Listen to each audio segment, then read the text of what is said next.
ਅਸੀਂ ਜਦੋਂ ਅੰਦਰ ਗਏ ਤਾਂ ਜਨਾਬ ਇੱਕ ਵੱਡਾ ਜਿਹਾ ਸ਼ੈੱਡ ਨਜ਼ਰ ਆਇਆ ਔਰ ਦੱਸਿਆ ਗਿਆ ਕਿ ਇਹਦੇ ਅੰਦਰ ਹੀ ਸਾਰਾ ਸਮਾਨ ਇਕੱਠਾ ਕਰਕੇ ਰੱਖਿਆ ਜਿਹੜਾ ਓਬਰਾਏ ਸਪੋਰਟਸ ਦੇ ਵਰਕਰਸ ਉਦੋਂ ਯੂਜ਼ ਕਰਦੇ ਹੁੰਦੇ। ਇਹ ਹੁਣ ਤੁਹਾਨੂੰ ਮੰਜ਼ਰ ਵਿਖਾਏ ਜਾ ਰਹੇ ਨੇ ਪੁਰਾਣਾ ਜਿਹੜੀ ਮਸ਼ੀਨਰੀ ਹੈਗੀ ਹੈ। ਦੇਖੋ ਜਨਾਬ, ਹੈ ਜੀ, ਯਾਦਾਂ ਹੀ ਰਹਿ ਗਈਆਂ। ਇਹ ਹੌਲੀ ਹੌਲੀ ਮਸ਼ੀਨਰੀ ਸਕ੍ਰੈਪ ਬਣ ਕੇ ਵੇਚ ਦਿੱਤੀ ਜਾਏਗੀ। ਇਹ ਸ਼ੈੱਡ ਜੀ ਤੁਹਾਨੂੰ ਵਾਲ ਨੇ ਅੰਦਰ ਸਮਾਨ ਪਿਆ ਦਾ ਸਪੋਰਟਸ ਬਣਾਉਣ ਵਾਲਾ, ਖੇਲਾਂ ਦਾ ਸਮਾਨ। ਇਹ ਓਏ ਹੋਏ ਹੋਏ ਹੋਏ, ਇਹ ਅਜੇ ਜੀ ਪਿਆ ਸਾਰਾ ਕੁਝ ਸਕ੍ਰੈਪ ਬਣ ਗਿਆ। ਦੋਸਤੋ ਕਿੱਥੇ ਗਏ ਇਹ ਲੋਕ? ਹਾਂਜੀ, ਜਿਸ ਤਰ੍ਹਾਂ ਕਿ 1947 ਦੀ ਪਾਰਟੀਸ਼ਨ ਤੋਂ ਪਹਿਲੇ ਇਹਦਾ ਨਾਂ ਸਮਾਜ ਚੌਕ, ਫਿਰ ਸਿੰਘ ਸਭਾ ਚੌਕ, ਫਿਰ ਪਾਕਿਸਤਾਨ ਬਣਨ ਤੋਂ ਬਾਅਦ ਡਰਮਾ ਵਾਲਾ ਚੌਕ, ਔਰ ਅੱਜ ਕੱਲ੍ਹ ਇਹਨੂੰ ਅਲਾਮਾ ਇਕਬਾਲ ਚੌਕ ਕਿਹਾ ਜਾਂਦਾ ਹੈ।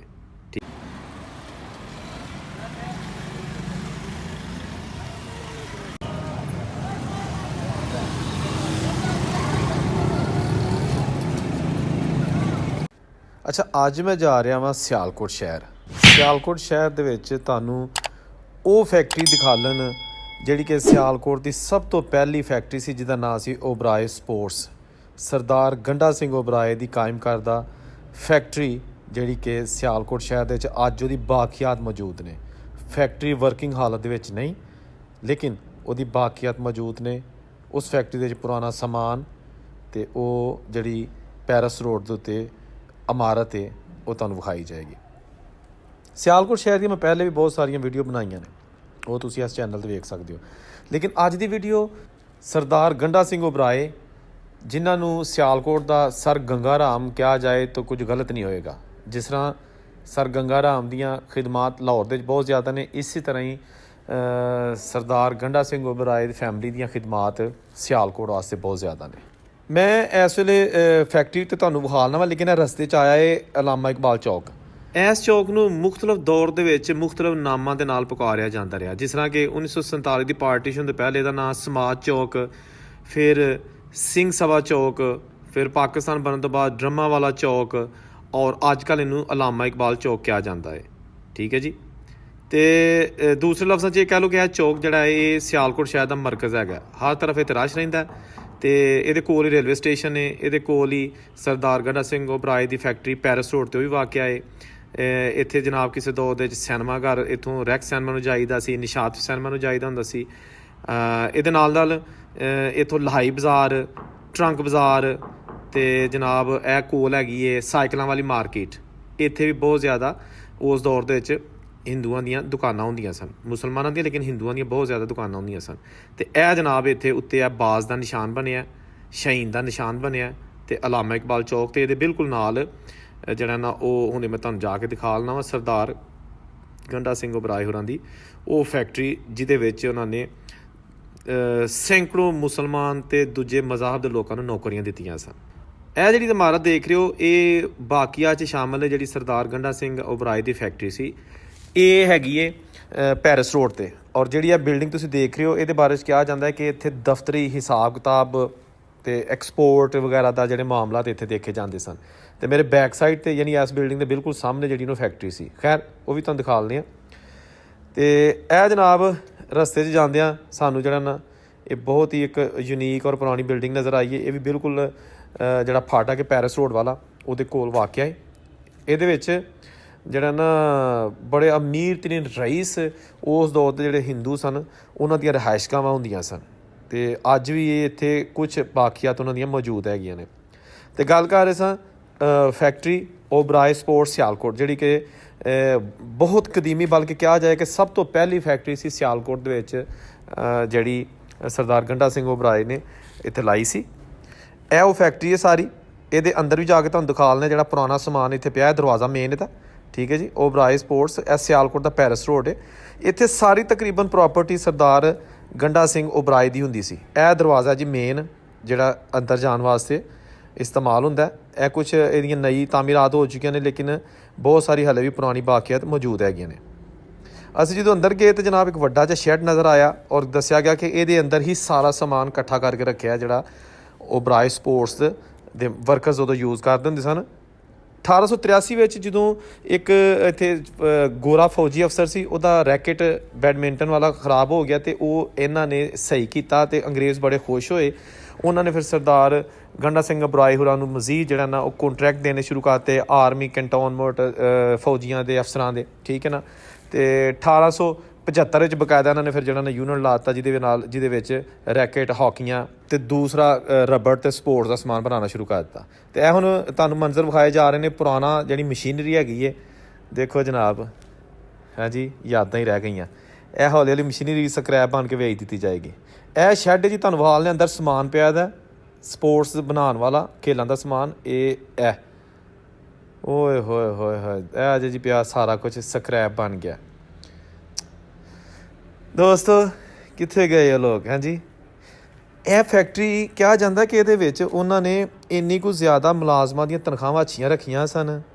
ਜਿਹੜੇ ਮੁਲਾਜ਼ਮ ਹੈ ਆਰੇ ਚਲਾਉਂਦੇ ਸਨ, ਮੋਲਡਿੰਗ ਮਸ਼ੀਨਾਂ ਚਲਾਉਂਦੇ ਸਨ, ਫੋਲਡਿੰਗ ਮਸ਼ੀਨਾਂ ਚਲਾਉਂਦੇ ਸਨ, ਹਾਂਜੀ। ਅੱਛਾ, ਸਰਦਾਰ ਸਾਹਿਬ ਬੜੇ ਹੀ ਇੱਕ ਸਖੀ, ਨੇਕ ਦਿਲ ਔਰ ਤਸਬ ਤੋਂ ਪਾਕ ਇਨਸਾਨ ਸਨ। ਯਾਨੀ ਕਿ ਮਜ਼ਹਬ ਦੀ ਬਣਾ 'ਤੇ ਉਹ ਜੋਬ ਨਹੀਂ ਸਨ ਦਿੰਦੇ। ਉਹਨਾਂ ਨੇ ਮੁਸਲਮਾਨਾਂ ਨੂੰ ਵੀ, ਹਿੰਦੂਆਂ ਨੂੰ, ਸਿੱਖਾਂ ਨੂੰ, ਜਿਹੜੇ ਮਜ਼ਹਬ ਦੇ ਲੋਕ ਸਨ, ਹੁਨਰ ਦੇ ਮੁਤਾਬਕ ਉਹਨਾਂ ਨੂੰ ਜੋਬਸ ਦਿੱਤੀਆਂ ਸਨ, ਲੇਕਿਨ ਜ਼ਿਆਦਾਤਰ ਤਾਦਾਦ ਮੁਸਲਮਾਨਾਂ ਦੀ ਸੀ। ਅੱਛਾ, ਜਿਹੜੇ ਇੱਥੇ ਸੈਂਕੜੋਂ ਮਜ਼ਦੂਰ ਕੰਮ ਕਰਦੇ ਸਨ, ਉਹਨਾਂ ਦੀਆਂ ਤਨਖਾਹਾਂ ਬਰਤਾਨਵੀ ਹੁਕੂਮਤ ਉਸ ਦੇ ਦੀ ਜਿਹੜੀ ਸੀ ਨਾ, ਉਹਨਾਂ ਦੇ ਮੁਲਾਜ਼ਮਾਂ ਵਾਂਗਰ ਉਹਨਾਂ ਨੂੰ ਦਿੱਤੀਆਂ ਜਾਂਦੀਆਂ ਸਨ। ਔਰ ਉਹਨਾਂ ਦੇ ਪ੍ਰੋਵੀਡੈਂਟ ਫੰਡ ਅਤੇ ਪੈਨਸ਼ਨਾਂ ਟਾਈਪ ਦੇ ਜਿਹੜੇ ਨੇ ਉਹ ਰੂਲਸ ਰੱਖੇ ਗਏ ਸਨ। ਕਿਹਾ ਜਾਂਦਾ ਕਿ 1920 ਵਿੱਚ ਕੰਮ ਬਹੁਤ ਜ਼ਿਆਦਾ ਵੱਧ ਚੁੱਕਿਆ ਸੀ ਔਰ ਸਪੋਰਟਸ ਗੁਡਸ ਜਿਹੜੀਆਂ ਉਹਨਾਂ ਦੀ ਬੈਰੂਨੇ ਮੁਲਕ ਵੀ ਜਿਹੜੀਆਂ ਨਾ ਉਹ ਜਾਣੀਆਂ ਸ਼ੁਰੂ ਹੋ ਗਈਆਂ ਸਨ। ਲਿਹਾਜ਼ਾ ਇੱਥੇ ਹਿੰਦੂ, ਸਿੱਖ ਅਤੇ ਮੁਸਲਮਾਨ ਸਨ। 2 ਮੁਸਲਮਾਨ ਜਿਹੜੇ ਸਨ, ਇੱਕ ਮਹੱਲਾ ਭੌਂਕਣ ਦੇ ਮੁਹੰਮਦ ਨਜ਼ੀਰ ਅਤੇ ਜਾਮਨੂ ਮਹੱਲਾ ਦੇ ਅੱਲਾ ਰੱਖਾ, ਇਹਨਾਂ ਨੂੰ ਮੁੰਤਖਬ ਕਰਕੇ ਅਤੇ ਇੱਕ ਇੰਚਾਰਜ ਟਾਈਪ ਬਣਾਇਆ। ਇਹਨਾਂ ਨੂੰ ਬੜੀ ਆਲਾ ਤਰਬੀਅਤ ਦਿਲਵਾਈ ਔਰ ਇਹਨਾਂ ਦੀ ਤਨਖਾਹ 70 ਰੁਪਈਏ ਮਹੀਨੇ ਦੀ ਜਿਹੜੀ ਇਹਨਾਂ ਨੂੰ ਰੱਖੀ ਗਈ। ਇਹ 70 ਰੁਪਏ ਉਦੋਂ ਇਹਨਾਂ ਦੀ ਇੰਨੀ ਤਨਖਾਹ ਸੀ ਕਿ ਇੱਕ ਆਮ ਬਰਤਾਨਵੀ ਫੌਜ ਦਾ ਜਿਹੜਾ ਸਿਪਾਹੀ ਸੀ ਉਹ 3 ਤੋਂ 5 ਰੁਪਏ ਮਹੀਨੇ ਦਾ ਲੈਂਦਾ ਸੀ। ਲੇਕਿਨ ਇਹ ਜਿਹੜੇ 2 ਮੁਸਲਮਾਨ ਮੈਨੇਜਰ ਔਰ ਠੇਕੇਦਾਰ ਟਾਈਪ ਸਨ, ਇਹਨਾਂ ਨੂੰ 70 ਰੁਪਏ ਤਨਖਾਹ ਦਿੱਤੀ ਜਾਂਦੀ ਸੀ, ਕਿਉਂਕਿ ਸਰਦਾਰ ਸਾਹਿਬ ਦੇ ਇੱਕ ਤੁਹਾਨੂੰ ਦੱਸਿਆ ਨਾ ਬੜੇ ਅਸੂਲ ਪਸੰਦ ਲੋਕ ਸਨ। ਅਤੇ ਇਹ ਜਨਾਬ ਪਈਆਂ ਜੇ ਸਾਰਾ ਕੁਛ ਅੱਜ ਇਸ ਪੈਰਿਸ ਰੋਡ ਦੀ ਫੈਕਟਰੀ 'ਤੇ, ਜਿਹੜਾ ਕਿ ਸਾਰਾ ਸਕ੍ਰੈਪ ਬਣ ਗਿਆ। ਔਰ ਇਹ ਪਤਾ ਨਹੀਂ ਹਾਲੇ ਤੱਕ ਇੱਥੇ ਮੌਜੂਦ ਕਿਸ ਤਰ੍ਹਾਂ ਹੈ, ਕਿਸੇ ਨੇ ਇਹਨੂੰ ਵੇਚਿਆ ਕਿਉਂ ਨਹੀਂ, ਜਾਂ ਜਿਹੜਾ ਨਾ ਇਹਦੇ ਹਾਲੇ ਤੱਕ ਜਿਹੜਾ ਨਾ ਉਹ ਇਹਨੂੰ ਗਾਇਬ ਕਿਉਂ ਨਹੀਂ ਕੀਤਾ ਗਿਆ। ਬਾਕੀ ਤਾਂ ਬਹੁਤ ਸਾਰੀਆਂ ਚੀਜ਼ਾਂ ਗਾਇਬ ਹੋ ਚੁੱਕੀਆਂ ਨੇ। ਬਲਕਿ ਜਿਹੜੀਆਂ ਸਰਦਾਰ ਗੰਡਾ ਸਿੰਘ ਦੇ ਜਿਹੜੇ ਨੇ ਸਿਆਲਕੋਟ ਦੇ ਉੱਤੇ ਘਰ ਸਨ, ਉਹਨਾਂ ਨੇ ਇੱਥੇ ਸਕੂਲ ਬਣਾਇਆ ਸੀ, ਗੰਡਾ ਸਿੰਘ ਹਾਈ ਸਕੂਲ, ਅਤੇ ਉਹਦੇ ਕੋਲ ਬੜੀ ਵੱਡੀ ਲਾਇਬ੍ਰੇਰੀ ਸੀ। ਉਹ ਸਕੂਲ ਦੀ ਜਗ੍ਹਾ 'ਤੇ ਹੁਣ ਘੁੰਮਣ ਨੇ ਖਵਾਤੀਨ ਦੀ ਯੂਨੀਵਰਸਿਟੀ ਬਣਾ ਦਿੱਤੀ ਹੈ। ਅਤੇ ਸਰਦਾਰ ਗੰਡਾ ਸਿੰਘ ਸਿਆਲਕੋਟ ਮਿਊਨਸੀਪਲ ਕਮੇਟੀ ਦੇ ਚੇਅਰਮੈਨ ਵੀ ਸਨ, ਅਤੇ ਉਹਨਾਂ ਨੇ ਸਿਆਲਕੋਟ ਦੀ ਖੂਬਸੂਰਤੀ ਵਾਸਤੇ ਬਹੁਤ ਜ਼ਿਆਦਾ ਕੰਮ ਕੀਤਾ, ਠੀਕ ਹੈ ਜੀ। ਉਹਨਾਂ ਨੇ ਮੁਬਾਰਕ ਮਹੱਲਾ ਅਤੇ ਮੁਬਾਰਕਪੁਰਾ ਅਤੇ ਚਾਹ ਜੱਟਾਂ ਜੈਸੇ ਜਿਹੜੇ ਮਹੱਲੇ ਸਨ, ਉਹ ਉੱਥੇ ਇਹਨਾਂ ਨੇ ਬੜੇ ਕੰਮ ਕਰਵਾਏ ਸਨ ਉਦੋਂ। ਔਰ ਉਹਨਾਂ ਦੀਆਂ ਜਿਹੜੀਆਂ ਖਿਦਮਾਤ ਨੇ ਉਹ ਅੱਜ ਵੀ ਲੋਕ ਯਾਦ ਰੱਖਦੇ ਨੇ ਪੁਰਾਣੇ, ਲੇਕਿਨ ਨਵੀਂ ਨਸਲ ਨੂੰ ਸ਼ਾਇਦ ਉਹਨਾਂ ਦੀ ਖਿਦਮਾਤ ਦਾ ਕੋਈ ਇਲਮ ਨਹੀਂ ਹੈਗਾ। ਸਰਦਾਰ ਗੰਡਾ ਸਿੰਘ ਜਿਹੜੇ ਨੇ ਉਹ ਬੜੇ ਮਹਿਮਾਨ ਖਸੂਸੀ ਜਾਂਦੇ ਹੁੰਦੇ ਸਨ ਬਣ ਕੇ, ਔਰ ਬੜੀ ਹੈਲਪ ਕਰਦੇ ਹੁੰਦੇ ਸਨ। ਐਸੇ ਸ਼ੇਖ ਮੌਲਾ ਦਾ ਤਲਾਅ ਹੈ, ਉੱਥੇ ਇੱਕ ਦੰਗਲ ਹੋਇਆ ਸੀ ਅਤੇ ਉਹਦੇ ਪੋਸਟਰ ਛਪਵਾਏ ਗਏ, ਅਤੇ ਉਹ ਦੰਗਲਾਂ ਦੇ ਵਿੱਚ ਜਿਹੜਾ ਨਾ ਮਹਿਮਾਨ ਖਸੂਸੀ ਰੱਖਿਆ ਗਿਆ ਸੀ ਸਰਦਾਰ ਗੰਡਾ ਸਿੰਘ ਘਬਰਾਏ ਨੂੰ। ਜਿਸ ਤਰ੍ਹਾਂ ਕਿ ਤੁਸੀਂ ਦੇਖ ਰਹੇ ਹੋ, ਇਹਦੇ 'ਤੇ ਲਿਖਿਆ ਹੈ ਸਰਦਾਰ ਗੰਡਾ ਸਿੰਘ ਘਬਰਾਏ ਮਹਿਮਾਨ ਖਸੂਸੀ ਹੋਣਗੇ। ਵੇਖੋ ਦੋਸਤੋ, ਯਾਦਾਂ ਹੀ ਰਹਿ ਗਈਆਂ। ਅੱਛਾ, ਪੈਰਿਸ ਰੋਡ 'ਤੇ ਬਹੁਤ ਹੀ ਖੂਬਸੂਰਤ ਮਹੱਲਨੁਮਾ ਕੋਠੀ ਬਣਾਈ ਗਈ ਸੀ ਸਰਦਾਰ ਗੰਡਾ ਸਿੰਘ ਘਬਰਾਏ ਹੋਰਾਂ ਨੇ। 1947 ਦੀ ਪਾਰਟੀਸ਼ਨ ਦੇ ਵਿੱਚ ਹੀ ਇਹ ਤਮੀਰ ਹੋਈ, ਅਤੇ ਹਲੇ ਇਸ ਖਾਨਦਾਨ ਨੂੰ ਇਸ ਕੋਠੀ ਦੇ ਵਿੱਚ ਸ਼ਿਫਟ ਨਹੀਂ ਸੀ ਹੋਣਾ ਨਸੀਬ ਹੋਇਆ, ਅਤੇ ਇਹ ਇੱਥੋਂ ਚਲੇ ਗਏ, ਠੀਕ ਹੈ ਜੀ। ਉਹ ਕੋਠੀ ਜਿਹੜੀ ਹੈ ਨਾ ਹੁਣ 75 ਸਾਲਾਂ ਬਾਅਦ ਖ਼ਤਮ ਕਰਕੇ ਅਤੇ ਉਹਦੀ ਜਗ੍ਹਾ 'ਤੇ ਪਲਾਜ਼ਾ ਬਣਾਇਆ ਜਾ ਰਿਹਾ। ਲਿਹਾਜ਼ਾ 1947 ਤੋਂ ਲੈ ਕੇ ਹੁਣ ਤੱਕ ਕਿਸੇ ਨੂੰ ਲਾਟ ਨਹੀਂ ਸੀ ਹੋਈ, ਬਿਲ ਆਖਰ ਇਹ ਢਾਹ ਦਿੱਤੀ ਗਈ ਹੈ। ਹਾਲਾਤ ਦੀ ਸਿਤਮ ਸਿਰਫੀ ਤੁਸੀਂ ਵੇਖੋ ਕਿ ਸਿਆਲਕੋਟ ਵਿੱਚ ਸਰਦਾਰ ਗੰਡਾ ਸਿੰਘ ਹੋਰਾਂ ਦੀ ਕੋਈ ਯਾਦਗਾਰ ਮੌਜੂਦ ਨਹੀਂ। ਹੱਤਾਂ ਕਿ ਲਾਇਬ੍ਰੇਰੀ ਔਰ ਖਵਾਤੀਨ ਦੀ ਯੂਨੀਵਰਸਿਟੀ ਅਤੇ ਖਾਜਾ ਸਫਦਰ ਸਕੂਲ ਇਹਨਾਂ ਦੀਆਂ ਜ਼ਾਤੀ ਜਗ੍ਹਾ 'ਤੇ ਬਣਾਏ ਗਏ ਨੇ, ਔਰ ਉਹਨਾਂ ਦੇ ਉੱਤੇ ਵੀ ਕੋਈ ਐਸਾ ਨਾਂ ਨਹੀਂ ਲਿਖਿਆ ਗਿਆ ਸਰਦਾਰ ਗੰਡਾ ਸਿੰਘ ਘਬਰਾਏ ਹੋਰਾਂ ਦਾ। ਸਰਦਾਰ ਸਾਹਿਬ ਜਿਹੜੇ ਨੇ ਉਹ ਸਿਆਲਕੋਟ ਨਾਲ ਬਹੁਤ ਪਿਆਰ ਕਰਦੇ ਸਨ, ਲਿਹਾਜ਼ਾ ਉਹ ਇਸੇ ਪਿਆਰ ਨੂੰ ਆਪਣੇ ਸੀਨੇ 'ਚ ਲੈ ਕੇ ਤੇ ਇਸ ਦੁਨੀਆ 'ਚ ਚਲੇ ਗਏ, ਅਤੇ ਅੱਜ ਉਹਨਾਂ ਦੀਆਂ ਯਾਦਾਂ ਹੀ ਸਿਰਫ ਰਹਿ ਗਈਆਂ ਨੇ। ਸਾਡੇ ਸੱਜਣ ਮਿੱਤਰ ਵਿਛੜੇ ਤੇ ਵਿਛੋੜੇ ਦਿੱਤਾ ਮਾਰ, ਮੇਰਾ ਜੁੱਸਾ ਹੈ ਇਸ ਪਾਰ ਜੀ, ਸਾਵਾਂ ਨੇ ਉਸ ਪਾਰ, ਮੈਨੂੰ ਦੋਸ਼ ਨਹੀਂ ਤਕਦੀਰ ਤੇ, ਮੈਨੂੰ ਲੇਖਾਂ ਦਿੱਤਾ ਮਾਰ, ਜਮਨ ਭੋਏ ਨਹੀਂ ਭੁੱਲਦੀ ਭਾਵੇਂ ਕਰੀਏ ਜਤਨ ਹਜ਼ਾਰ। ਉਹ ਸਾਡੇ ਨਾਲੋਂ ਪੰਛੀ ਚੰਗੇ ਜਿਹੜੇ ਜਾਂਦੇ ਪਾਰ ਅਰਾਰ, ਭੋਏ ਵੰਡੀ ਅੰਬਰ ਵੰਡਿਆ, ਤੁਸਾਂ ਵੰਡਿਆ ਕੁੱਲ ਸੰਸਾਰ, ਤੁਸਾਂ ਤਾਰਾਂ ਲਾਈਆਂ ਬਾਰਡਰਾਂ ਉੱਤੇ ਪਹਿਰੇ ਦਿੱਤੇ ਖਿਲਾਰ, ਉਹ ਚੰਨ ਸੂਰਜ ਵੀ ਵੰਡ ਲਓ, ਐ ਚੰਨ ਸੂਰਜ ਵੀ ਵੰਡ ਲਓ, ਇਹ ਵੀ ਕਰ ਲਓ ਕਾਰ। ਜਮਨ ਭੋਏ ਨਹੀਂ ਭੁੱਲਦੀ, ਭਾਵੇਂ ਕਰੀਏ ਜਤਨ ਹਜ਼ਾਰ। वीडियो कैसी लगी कमेंट करके दसना। औरंगजेब को इजाज़त दियो। अल्लाह हाफिज़।